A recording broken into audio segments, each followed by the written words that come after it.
Hello friends, હું છું Hardik Patel, icon engineering tuition ક્લાસીસની ચેનલમાં વિદ્યાર્થી મિત્રો આપનું સ્વાગત છે.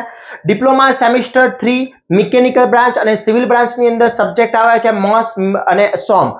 મોસ જે સબ્જેક્ટ આવે છે એ સિવિલ બ્રાન્ચની અંદર આવે છે મિકેનિક્સ ઓફ સ્ટ્રક્ચર અને સોમ એ છે મિકેનિકલ બ્રાન્ચની અંદર આવે છે સ્ટ્રેન્થ ઓફ મટીરીયલ્સ. એના આપણે સિરીઝ સ્ટાર્ટ કરી છે વિદ્યાર્થી મિત્રો.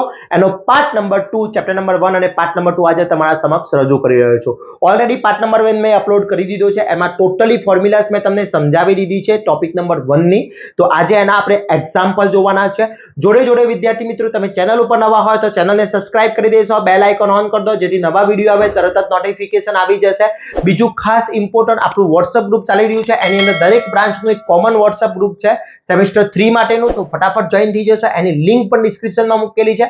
તો ફટાફટ જોઈન થઈ જશો અને વિદ્યાર્થી મિત્રો તમારા ફ્રેન્ડ્સને પણ શેર કરી દેશો. પ્લસ સેમેસ્ટર 3 દરેક બ્રાન્ચના કોર્સ ઓલરેડી અપલોડ કરી દીધેલા છે જેની લિંક ડિસ્ક્રિપ્શનમાં છે. તો ફટાફટ કોર્સ પરચેસ કરી લેશો અને તૈયારી સ્ટાર્ટ કરી લેશો. હવે વાત કરીએ પાર્ટ નંબર 2. એની અંદર છે એક્ઝામ્પલ આપણે મોસ્ટ ટાઈમ એક્ઝામ્પલ જોવાના છે. એમાં ફર્સ્ટ એક્ઝામ્પલ અહીંયા આપ્યો છે 20 mm વ્યાસવાળા અને 3.5 મીટર લાંબા પોલાદનો એક સળિયો છે.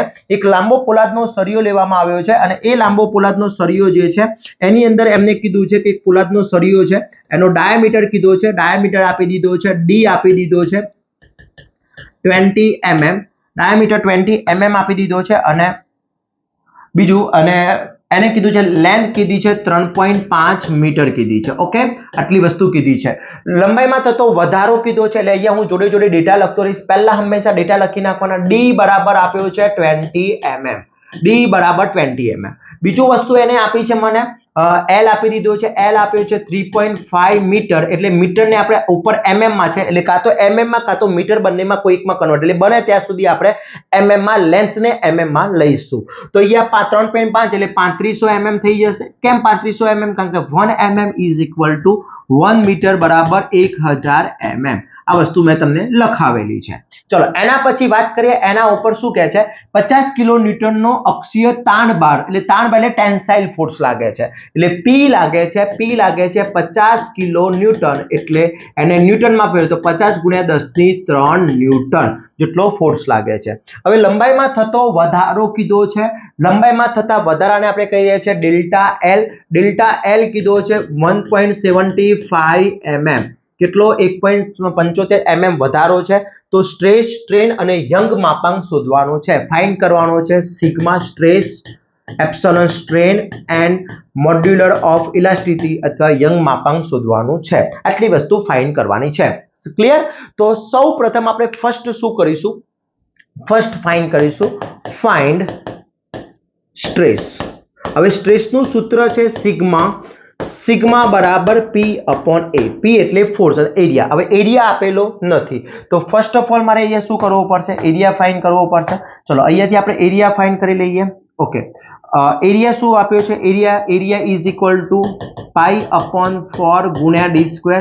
જો નળાકાર હોય, સિલિન્ડર હોય, સળિયો હોય તો આ જ સૂત્ર આવશે. યાદ રાખજો, પાઈ અપોન 4 ગુણ્યા ડી સ્ક્વેર. ઓકે, તો અહીંયા હું A બરાબર પાઈ અપોન 4 ગુણ્યા ડી એટલે કેટલા છે 20 એનો સ્ક્વેર એટલે એરિયાનો આન્સર આવશે 314.16 mm સ્ક્વેર. એકવાર ચેક કરી લેશો કેલ્સીમાં. કેલ્સી ખાસ યુઝ કરતા શીખવાનું છે. જો કેલ્સી નહીં આવડે વિદ્યાર્થી મિત્રો તો બહુ લોચા થવાના છે કેલ્સી વગર તો, એટલે ખાસ કહું છું કેલ્સી ખાસ યુઝ કરવાનું છે. 314.15 એટલે 16 પાછળ આપણે શું કરીએ છીએ? રિમૂવ કરીએ છીએ એટલા માટે. ક્લિયર? ચલો એ આ વસ્તુ આવી ગઈ. ક્લિયર?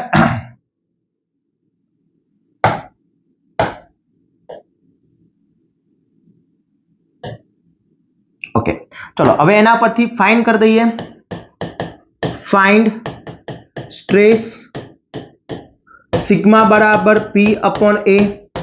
સિગ્મા બરાબર P કેટલો છે? તો P આપ્યો છે 50 ગુણ્યા 10⁻³ અને એરિયા છે 314.16. ચલો અહીંયા શું થશે? 50 ગુણ્યા 10⁻³ ભાગ્યા 314.16 એટલે એનો જવાબ આવશે સિગ્મા બરાબર 159.15 ન્યૂટન પર mm સ્ક્વેર. આવી ગયો ન્યૂટન પર mm સ્ક્વેર. ક્લિયર? આ એનો આન્સર આવી ગયો. ओके सिग्मा આવી ગયો ક્લિયર સિગ્મા મળી ગયો ચલો સિગ્મા મારે શોધાઈ ગયો છે ફાઇન્ડ થઈ ગયો સિગ્મા ક્લિયર હવે સિગ્મા શોધાઈ ગયો એપ્સિલોન શોધવો છે એપ્સિલોન શોધવો હોય તો એના માટેનું સૂત્ર શું છે એના માટેની ફોર્મ્યુલા શું છે તો epsilon is equal two stress બરાબર સૂત્ર શું થશે સ્ટ્રેસ શોધવું છે ફાઇન્ડ સ્ટ્રેન તો epsilon is equal to delta L upon L चलो एप्सिलॉन डेल्टा एल આપ્યો છે કેટલો આપ્યો છે લંબાઈમાં થતો ફેરફાર 1.75 ટોટલ લેન્થ કેટલી છે 3500 ઓકે તો અહીંયા 1.75 ડિવાઇડ બાય 3500 આન્સર આવશે એપ્સિલॉन બરાબર 5 ગુણ્યા 10 ની -4 આનો યુનિટ આવશે ના યુનિટ નહીં આવે કારણ કે યુનિટ લિસ્ટ છે એટલે આ આન્સર આવી ગયો તમારો ઓકે આ આન્સર આવી ગયો ओके चलो एप्सिलॉन આવી ગયો એના પછી હવે યંગ મોડ્યુલર તો ફાઇન્ડ કેપિટલ E ચલો કેપિટલ E બરાબર સૂત્ર શું છે સ્ટ્રેસ અપોન સ્ટ્રેન ચલો સ્ટ્રેસ કેટલો મળી ગયો છે સ્ટ્રેસ મળી ગયો છે 159.50 અને આ મળ્યો છે 5 ગુણ્યા 10 ની -4 ઓકે એટલે અહીંયા 159.50 ડિવાઇડ બાય બ્રેકેટ ની અંદર 5 क्रॉस 10⁻⁵ છે સોરી -4 છે ઓકે બ્રેકેટ ક્લોઝ એટલે આન્સર આવશે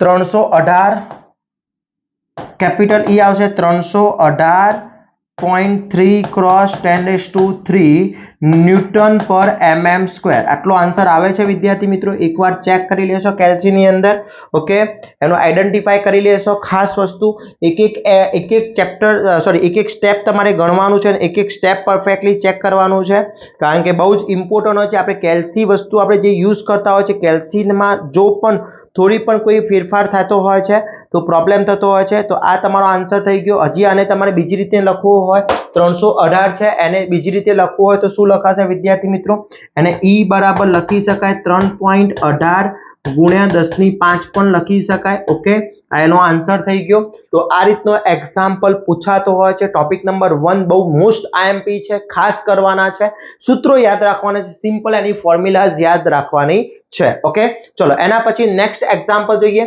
એક પોલાદનો સળિયો 1.5 હવે હું ડેટા લખું છું ડાયરેક્ટ ચલો L કેટલો કીધો છે L કીધો છે 1.2 મીટર એટલે 1200 mm D વ્યાસ આપી દીધો છે 10 mm એને એવું કીધું તેના આડછેદ પર ખેંચાણ બળ લાગે છે ટેન્સાઇલ ફોર્સ લાગે જો લંબાઈમાં થતો વધારો 5 mm નો હોય એટલે ડેલ્ટા L છે એ 5 mm નો વધારો છે હવે યંગ મોડ્યુલર E આપી દીધો છે 2 ગુણ્યા 10 ની 5 ન્યૂટન પર mm સ્ક્વેર આપી દીધો છે તો સળિયામાં ખેંચાણ બળ પ્રતિબળ અને વિકૃતિ શોધવાનું છે એટલે ખેંચાણ બળ એટલે P શોધવાનો છે એક તો P શોધવાનો છે સ્ટ્રેસ શોધવાનો છે એન્ડ સ્ટ્રેન શોધવાનો છે આટલી વસ્તુ ફાઇન્ડ કરવાની છે આટલી વસ્તુ મને આપેલી છે ઓકે હવે સ્ટ્રેસ શોધવો હોય તો સ્ટ્રેસ બરાબર સિગ્મા બરાબર P અપોન A થાય હવે P તો મને આપ્યો નથી A આપ્યો છે A મળી જાય પણ મને P આપ્યો નથી તો પહેલા હું અહીંયા શું ફાઇન્ડ કરીશ મને ડેલ્ટા L આપી દીધો છે અને L આપી દીધો એના ઉપરથી મને શું મળી જશે સ્ટ્રેન મળી જશે મળશે સ્ટ્રેન મળશે તો હું ફર્સ્ટ ફાઇન્ડ કરીશ અહીંયા ફાઇન્ડ સ્ટ્રેન फर्स्ट આપણે फाइंड कर दिए स्ट्रेन फाइंड कर दिए चलो फाइंड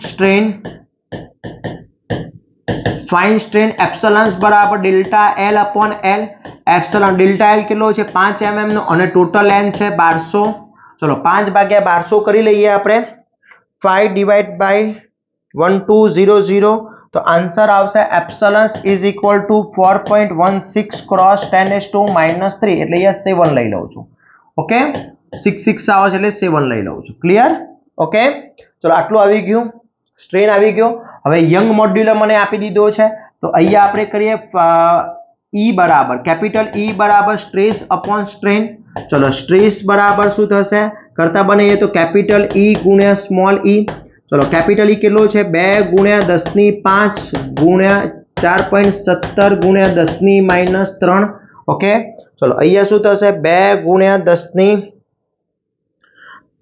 5 ગુણ્યા 4.17 ગુણ્યા 10⁻³ आंसर आवशे सिग्मा बराबर 834 किलो न्यूटन ન્યૂટન પર mm સ્ક્વેર આવી ગયો. ક્લિયર? ઓકે, એની ડાઉટ? હવે સિગ્મા મળી ગયો છે, p શોધવો છે તો અહીંયા ફાઇન્ડ p પ્રેશર, તો અહીંયા સિગ્મા બરાબર p અપોન a, p ને કરતા બનાવો તો સિગ્મા ઇન્ટુ a. હવે a શોધવો પડશે, ફાઇન્ડ a. ચલો ફાઇન્ડ a. એરિયા બરાબર શું થશે? એરિયા બરાબર પાઈ અપોન 4 ગુણ્યા d સ્ક્વેર. ચલો area is equal to pi upon 4. d કેટલો છે? d આપ્યો છે 10 નો હોલ સ્ક્વેર, એટલે અહીંયા થશે પાઈ, જો પાઈ છે ને શિફ્ટ દબાઈને કરવાનું છે, શિફ્ટ દબાઈને કરજો, ગુણ્યા 10 નો સ્ક્વેર આન્સર ડિવાઈડ બાય 4, એટલે આન્સર આવશે, એરિયા આવશે 78.53 mm સ્ક્વેર. આવી ગયો એટલો. ક્લિયર? હવે આ કિંમત આમાં મૂકી દઈએ. ચલો અહીંયા મૂકી દઉં છું, કિંમત મૂકી દઈએ. શું થશે? તો અહીંયા p બરાબર કેટલો છે? 834 ગુણ્યા 78.53. ઓકે, ચલો cross 834 is equal to answer આવશે,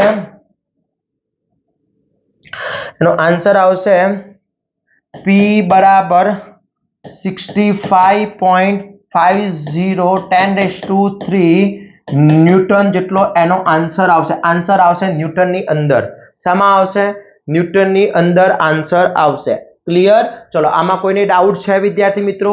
કોઈ પણ ટાઈપનો ડાઉટ હોય તો મને એકવાર કોમેન્ટ કરી લેશો. કેલ્સી ખાસ ચેક કરવાનું છે. હું વારંવાર તમને કહું છું, બીકોઝ કેલ્સી એક ઇમ્પોર્ટન્ટ ફેક્ટર છે. બીકોઝ જો સામાન્ય પણ ફેરફાર કેલ્સીમાં ગુણાકારમાં અથવા તમારા કોઈ પણ ડેટાની અંદર ફેરફાર થતો હોય કેલ્સીમાં તો 100% એની અંદર પ્રોબ્લેમ થશે. એટલે આન્સર આવે છે 65.50, આમ 44 આવે છે, મારે 50 આવે છે. ક્લિયર? બાકી ઓકે છે. 833 ઓકે 416 લીધો છે. અહીંયા મેં છે ને 17 લીધો, અહીંયા 17 લીધો છે વિદ્યાર્થી મિત્રો, એટલે પ્રોબ્લેમ છે. જો 16 લેવામાં આવે તો અહીંયા આન્સર થોડો ચેન્જીસ આવે, વાંધો ના આવે, એક્ઝામમાં વાંધો ના આવે. ક્લિયર? આ પણ આન્સર સાચો છે, ખોટો નથી. પોઈન્ટ પાછળ 10 નો ટોપિક પ્રોબ્લેમ હોય, આન્સર સાચો જ હોય. જો અહીંયા તમે કેટલો છે, અહીંયા તમે 4.16 લઈ લો તો જો અહીંયા 4.16 લેવામાં આવે તો અહીંયા હું 4.16 લઈશ, અહીંયા 16 લઈએ આપણે, સમજી લો અહીંયા છે 60 લઈએ, અહીંયા 60 લેવામાં આવે તો આન્સર અહીંયા ચેન્જ થઈ જાય. 2 ગુણ્યા 10 ની 5 ગુણ્યા 4.16 ગુણ્યા 10⁻³ એટલે અહીંયા 832 થઈ જાય. અહીંયા 832 ન્યૂટન પર mm સ્ક્વેર થઈ જશે. ઓકે, હવે ઘણા બધા વિદ્યાર્થી મિત્રો કન્ફ્યુઝ થશે શું કરવાનું, તો કોઈ પણ લઈ શકાય, ચિંતા કરવાની જરૂર નથી. ચલો અહીંયા શું થઈ જશે? p બરાબર 832 ગુણ્યા 78.53 કરો એટલે આન્સરમાં ફેરફાર કઈ જ નહીં થાય, ફક્ત આટલો આન્સર થશે. અહીંયા 50 ની જગ્યાએ 65.33 ગુણ્યા 10 ની 3 આન્સર આવશે. p આટલો આન્સર આવે. ક્લિયર? ઓકે, અને બીજી રીતના કેવું હોય કિલો ન્યૂટનમાં તો કેટલો કહેવાય? p બરાબર 65.33 કિલો ન્યૂટન, 10 ની 3 એટલે કિલો ન્યૂટન. આમાં ન્યૂટન છે, આ થઈ ગયો કિલો ન્યૂટન. ક્લિયર? ઓકે, તો આ વસ્તુ ખાસ ધ્યાન રાખવાની છે. કેલ્સી યુઝ કરશો તો આવડશે, બાકી નહીં આવડે વિદ્યાર્થી મિત્રો. ઓકે, મને બીજાના જેવું શીખવાડતા નથી આવડતું. યુટ્યુબ પ્લેટફોર્મ પર ઘણા બધા છે કે એમનેમ શીખવાડી દે, બીજે શીખવાની હું વર્ષોથી શીખેલું છું ને શીખવાડું છું. આગળના સાલના પણ વિડીયોઝ અવેલેબલ છે, એ પણ રિફર કરી શકો છો વિદ્યાર્થી મિત્રો. ડોન્ટ વરી, એમાં પણ તમને કોઈ પ્રોબ્લેમ નહીં થાય. આ જ મેથડથી મેં શીખવાડેલું છે. Okay, clear?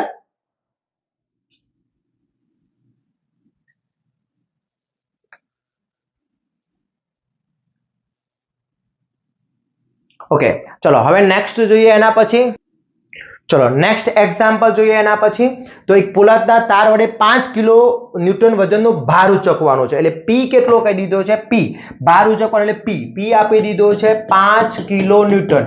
કિલો ન્યૂટનને આપણે ન્યૂટનમાં ફેરવી જ નાખવાના, બાકી રાખવાનું જ નહીં. જો તારમાં ઉદ્ભવતો પ્રતિબળની કિંમત 100 ન્યૂટન પર mm સ્ક્વેર થી ના વધવા દેવાની, એટલે વધવા દેવાની, એટલે મેક્સિમમ કેટલી પ્રતિબળ સિગ્મા કહી દીધો છે 100 ન્યૂટન પર mm સ્ક્વેર. ઓકે, તો તારનો વ્યાસ શોધવાનો છે.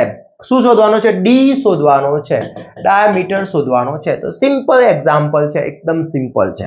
ઓકે, તો પહેલા તો મને શું આપી દીધું છે? d શોધવો છે તો સ્ટ્રેસ, મારે એરિયા શોધવો પડે.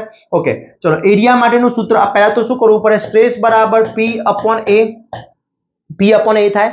ઓકે, હવે p upon a એટલે a મને મળી જશે અહીંયા. તો પહેલા હું a ફાઇન્ડ કરી દઉં. તો a બરાબર શું થશે? a બરાબર શું થશે? p upon સિગ્મા થઈ જશે. ચલો, એરિયા બરાબર p કેટલો કીધો છે? 5 ગુણ્યા 10 ની 3 અને આ સિગ્મા કેટલો કીધો છે? 100. ઓકે, એટલે અહીંયા 5 ગુણ્યા 10⁻³ ભાગ્યા 100 50 થઈ ગયો. એરિયા કેટલો થઈ ગયો? 50 mm². 50 mm² થઈ ગયો. હવે શું કીધું છે? સળિયો કીધો છે. તો સળિયા માટેનો એરિયાનું સૂત્ર શું થાય? એરિયા બરાબર π/4 ગુણ્યા d². ચલો, એરિયા કેટલો છે? 50 ઇઝ ઇક્વલ ટુ π/4 ગુણ્યા d². ચલો, અહીંયા d² ને કરતા બનાવો તો આ 4 અહીંયા એટલે 50 ગુણ્યા 4 ભાગ્યા પાઈ થશે. ઓકે, તો અહીંયા શું થશે? ગુણ્યા 4 ભાગ્યા ડિવાઇડ બાય પાઈ. એટલે આન્સર આવશે d² ઇઝ ઇક્વલ ટુ 63.66.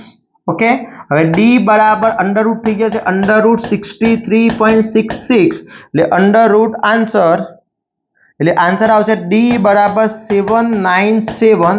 એટલે અરાઉન્ડ વેલ્યુ હું એને 8 mm કહી શકું. અરાઉન્ડ વેલ્યુ 8 mm કહી શકાય. તો 8 mm નું ડાયામીટર હોય તો 100 mm થી વધારે સ્ટ્રેસ વધશે નહીં. તો વિદ્યાર્થી મિત્રો, આ ટાઈપના એક્ઝામ્પલ પૂછાતા હોય છે. દરેક ટોપિક મેં ટોપિક બતાવ્યો છે, બધા જ એક્ઝામ્પલ બુકના છે, કરી લેવાના છે. આના પછી હું સેકન્ડ ટોપિક લંબાઈમાં થતો ફેરફાર સ્ટાર્ટ કરવાનો છું. સુપરપોઝિશન થિયરમના લગતો જ છે. એટલે કે કોઈ પણ પદાર્થની અંદર લાગતો ફોર્સના કારણે એની લંબાઈમાં વધારો થતો હોય છે, ફેરફાર થતો હોય છે. તો પહેલા આટલું ટોપિક પરફેક્ટલી કરી લેશો. આના પછીનો નેક્સ્ટ ટોપિક્સ આપણે વિડીયો અપલોડ કરી દઈશું. પ્લસ બાકીના સબ્જેક્ટના પણ વિડીયોઝ અપલોડ થઈ જશે. વિદ્યાર્થી મિત્રો, બસ જેટલા પણ વિડીયો અપલોડ થાય એટલા તૈયારી કરતા રહેવાની છે. પ્લસ તૈયારી વધારે કરવી છે તો ઓલરેડી કોર્સ મૂકેલો છે, કોર્સ પરચેસ કરી લેશો, ત્યાંથી તૈયારી થઈ જશે. અને બીજું ખાસ કે હજી તમે અમારા ચેનલ સાથે નથી સંકળાયેલા તો ચેનલને સબસ્ક્રાઇબ કરી દેશો, બેલ આઇકોન ઓન કરી દો, જેથી નવા વિડીયો આવે તરત જ નોટિફિકેશન આવી જશે. અને વિદ્યાર્થી મિત્રો, ખાસ WhatsApp ગ્રુપની અંદર જોઈન નથી તો એ પણ જોઈન થઈ જશો. ટેલિગ્રામ ચેનલની અંદર પણ જોઈન થઈ જશો. ત્યાં અમે દરેક વસ્તુ તમને શેર કરતા હોઈએ છીએ. તો આવા જ નવા વિડીયો સાથે નવા દિવસે મળીશું. ત્યાં સુધી વિદ્યાર્થી મિત્રો મને રજા આપશો. જય હિન્દ, જય ભારત.